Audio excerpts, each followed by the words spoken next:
네, 이 시간에는 여성의 사회 참여 문제를 살펴보도록 하겠습니다. 한국 사회에서의 여성은 소수가 아닌 소수, 그리고 약자로 존재해 왔습니다. 그래서 정체성에서 말하는 인정 정치의 가장 중요한 파트를 형성하고 있는 것이라고 할 수 있습니다. 자, 여성운동, 여성 정책의 결과 여성들의 사회 참여는 어떻게 변화되고 있는지, 이 시간에는 운동과 정책의 발전 과정, 여성들의 사회 참여 양상, 그리고 여성 정책의 과제, 이런 부분들을 살펴보도록 하겠습니다. 네, 여성의 사회 참여 문제를 살펴보고 있습니다. 사실은 여성의 사회 참여, 여성의 지위 이런 것은 국가의 역할과 밀접한 관련이 있습니다. 그 이야기는 정책이 큰 영향을 주고 있다라는 것이죠. 사회에 대한 국가의 역할도 점차 강화되고 있고 그 과정에서 지배가치를 형성하고 확산시키기도 합니다. 공공정책은 이런 면에서 직간접적으로 여성의 삶에 큰 영향을 줄 수 있습니다. 국가는 개인의 권리와 지위를 규정하기도 하고 개인이 자원에 접근하는 것을 간섭하기도 합니다. 흔히 정치가 무엇이냐라고 했을 때 희소자원의 권위적 배분이라고 이야기를 합니다. 결국 저런 거죠. 희소자원의 권위적 배분일 때 권위는 누가 만들어내느냐인데 사회적인 합의 그리고 정부에 의해서 진행됩니다. 바로 그런 점에서 개인의 자원 접근에 국가, 정부가 관여하게 되는 것이죠. 과거의 법과 제도는 남성에 대한 여성 의존을 강화하고 있습니다. 그리고 여성을 사적 영역에 남도록 하고 있습니다.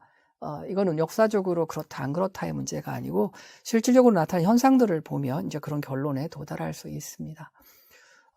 고등교육 접근도 제한된 적이 있었고요. 참정권은 뭐 더 말할 필요가 없습니다. 줄곧 제한되어 왔다가 이건 못하게 했다라기보다는 인정하지 않았던 거죠. 인정하지 않다가 그걸 확인하고 인정한 것이 1893년 뉴질랜드부터 시작이라고 할 수 있습니다.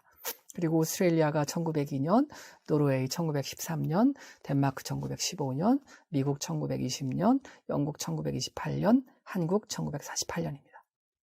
그리고 스위스는 1971년에 여성의 참정권을 인정합니다. 네, 이건 놀라운 일이라고 할 수 있을 것 같긴 한데 하여튼 그렇습니다. 이런 면에서 본다면 한국이 이를 인정한 재헌헌법에서 인정한 거죠. 1948년이 서구의 다른 나라에 비해서 그렇게 크게 뒤지지는 않았다라는 생각입니다. 그리고 카타르가 여성의 참정권을 인정한 것이 1999년, 오만이 2003년, 쿠웨이트 2005년, 아랍에미레이트 연합이 2006년, 부탄이 2008년, 사우디아라비아 2015년입니다. 앞부분은 이미 많이 들었어서 어느 정도 알고 계셨을 거라고 생각합니다만 뒤에 1990년부터 2000년, 2010년 사이에 벌어지고 있는 것은 조금 놀라울 만한 일일 수도 있을 것 같습니다. 이 외에 출산, 고용, 임금 이런 데에서도 차별적인 정책들이 나타나고 있습니다. 재산권과 소유권의 문제에서도 큰 차이를 보여줍니다. 우리나라 같은 경우는 1970년대 중반까지 결혼 기간 중 발생한 재산에 대한 분배권을 인정받지 못했었고요. 여성들의 경우. 그 다음에 1976년 가정폭력과 결혼절차법 전까지는 여성들은 남편의 폭력으로부터는 보호받지 못했습니다. 저건 뭐냐면 사적인 영역이라고 보는 겁니다. 여성을 사적인 영역에 남긴다는 것은 법적으로 보호받지 못할 수 있는 가능성, 그 다음에 사적 영역의 공익성을 배제한다는 측면에서 여성이 법적으로 그리고 사회적으로 약자의 위치에 놓이게 되는 가장 큰 틀이라고 할 수가 있습니다. 그러니까 우리도 참정권은 1948년에 보장받았지만 1980년대에 근접할 때까지도 기본적인 어떤 권리마저도 보장받지를 못하고 있었던 거죠. 자, 그러다가 이제 성인지적 공공정책이라는 걸 우리나라도 펴게 됩니다.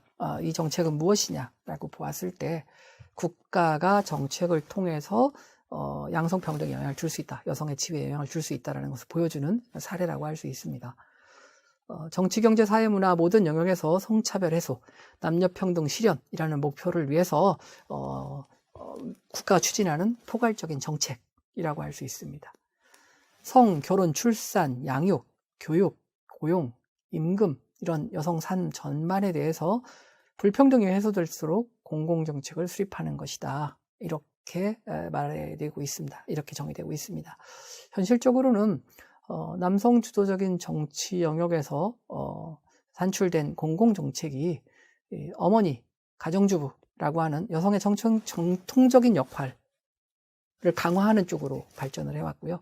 이런 것들이 여성의 권리와 지위를 제한하는 결과를 초래했다는 반성을 반영한 것이라고 할 수가 있습니다. 그래서 전통적인 여성의 역할에 반대해서 보다 평등한 정책을 수립하는 것, 이것이 성인지적인 공공정책이라고 할 수가 있습니다.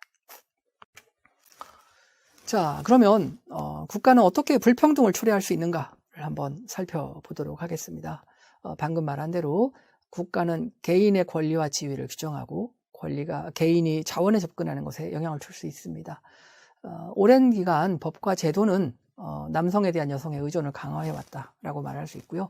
여성을 사적 영역에 남도록 합니다. 이 사적 영역에 남도록 한다라는 게 왜 의미를 가지냐면 보통 우리가 경제 성과를 가지고 어떤 활동, 사회 활동을 평가할 때 사적 영역은 급여가 없잖아요. 경제 활동으로 인정받지 못하는 경우가 많습니다. 그러니까 같은 시간에 일을 하더라도 여성이 사적 영역에서 하는 가사 일은 경제적으로 환산되지도 않고요. 살기 위해서 남편에 의존한다. 그러니까 필요한 노동을 나누어서 했다고 하더라도 여성은 의존했다라는 표현을 이제 받게 되는 겁니다. 그런 의미에서 이런 사적 영역에 남도록 하는 정책이 근본적으로 필요한 일을 나누어서 했다고 하더라도 누군가에게 의존적이다라는 정의를 받게 하는 차별적인 대우를 받게 하는 이제 그런 근본이 되는 거죠. 그 다양한 예시들이 방금 말씀드렸던 교육 제한, 참정권 제한, 출산 고용 임금에서의 차별, 그 다음에 재산권 소유권 분할 과정에서의 차별, 그 다음 폭력으로부터의 보호에서의 차별, 이런 결과들을 이제 낳게 되는 겁니다. 여성 정책은 이중성을 가지고 있습니다. 한편에서는 법적, 정치적, 경제적 독립을 촉진하는 법이 증가하고 있습니다. 그러나 여전히 사적 영역과 공적 영역으로 나눕니다. 그래서 여전히 여성은 육아, 가사의 책임과 역할을 전제하고 있습니다. 그렇다고 함으로써 여성은 이제 독립성을 침해받고 있는 거고요. 복지 정책, 조세 정책 이런 경우도 생계부양자인 남성, 전업주부인 여성, 이런 전통적인 가족 유형의 기반에서 정책을 펴고 있습니다. 이렇게 되면 저런 정치, 경제, 독립 이런 관련 법안들을 만든다고 하더라도 전통적인 인식이나 역할에 있어서의 양성평등은 달성하기가 어렵습니다. 이제 그런 의미에서 조세, 이런 재산세, 세금 납부, 그 다음에 뭐라고 그래야 되죠? 우리가 혜택을 받는 부분에서, 사회복지적인 혜택을 받는 부분에서 어떤 원칙에 입각해서 그런 정책들이 실현되느냐 하는 전제가 큰 차이를 줄 수 있는데, 우리는 여전히 전통적인 가족 중심, 가족 유형 중심으로 이런 정책들을 펴고 있습니다. 그런 것들이 일, 가정, 양립 이런 정책을 추진하는데 한계로 작용할 수 있습니다. 지금은 전통적인 역할 분업, 성별 역할 분업을 인정한 상태에서 무엇인가를 하려고 하고 있는 것이고요. 그게 아마 효과, 양성평등 효과가 제한되는 가장 근본적인 요인이 아닌가 이렇게 생각을 합니다.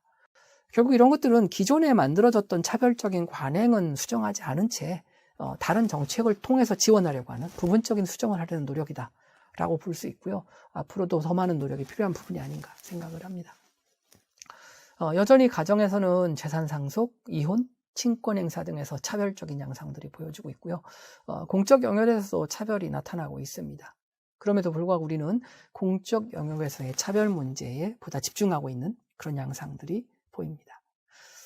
공적 영역의 차별에서 뭐가 있느냐라고 하겠지만 정치적인 저대표성, 임금, 고용에서의 차별, 비정규직 문제, 승진, 퇴직 연령의 차별 이런 것들을 이제 예로 들 수가 있을 것 같습니다. 여성의 복지권 문제들이 계속 문제가 됩니다. 성별 분업하지만 여성은 배제된다. 이런 문제들이 계속 나타나고 있고요. 여성 세대주, 모자가정 등에서의 가족 형태의 불안정, 주택 정책에서의 여성의 배제, 이런 것들이 문제가 될 수 있습니다. 연금도 마찬가지입니다. 특정인 임금 노동자, 그러니까 생활비를 벌었던 주요 생계 수단을 제공했던 사람의 부양자, 아내의 자격으로 수급 자격이 인정되는 것이지 전업주부 역할을 한 사람의 기여로 수급 자격이 부여되지는 않습니다. 그러니까 역시 가족 단위, 전통 가족 단위로 연금도 계획되어 있다는 것을 보여줍니다. 누군가의 아내가 아니면 연금 받기 힘들어지는 거죠. 그 차별이 나타나는 거죠. 1988년에 연금 제도를 국민연금도 도입이 되었습니다만은 이것도 남성과 부양 가족을 고려한 연금 제도라고 할 수 있습니다. 이제 그런 것들이 이런 차별을 안고 있는 것이죠. 자녀가 있는 여성의 직장 육아 문제도 마찬가지입니다. 여전히 직장 육아 이런 문제들이 충돌하는 이유는 부양자, 양육 책임자로서의 여성의 지위에 대한 인식 변화가 없기 때문에 그렇습니다. 스웨덴 사례 같은 경우는 모성보호제도 이런 걸 통해서 일반 보험의 틀 내에서 임신, 출산, 초기 자녀 비용들을 공적 부분에서 담당하고 있습니다. 그리고 사회보장 조세제도도 가족 형태와 무관하게 개인 중심으로 설계되어 있습니다. 출산 육아 역시 남등 평등 추구 노력 차원에서 진행되고 있습니다. 그러니까 지금 이야기하고 있는 것들이 그게 가능해 라고 하지만 실제로 적용하고 운영하는 사회들은 존재한다라는 거죠. 결국은 양성평등 문제가 제기되고 경쟁 담론도 발전하고 있습니다. 우리가 안고 있는 것은 여전히 양성평등 정책을 추구해왔지만 전통적인 가족 중심의 발상에서는 벗어나지 못했는데 다른 한편에서는 남성 차별이 이루어지고 있다는 경쟁 담론도 나타나고 있고 여성 정책을 추진하는 여가부에 대한 지위, 역할에 대해서 계속 문제가 제기되고 있다는 점입니다. 뭔가 약간 혼란스러운 상황이라고 할 수 있을 것이고요. 슬기롭게 이 과정을 극복해야 되는 것이 아닌가 생각하게 됩니다.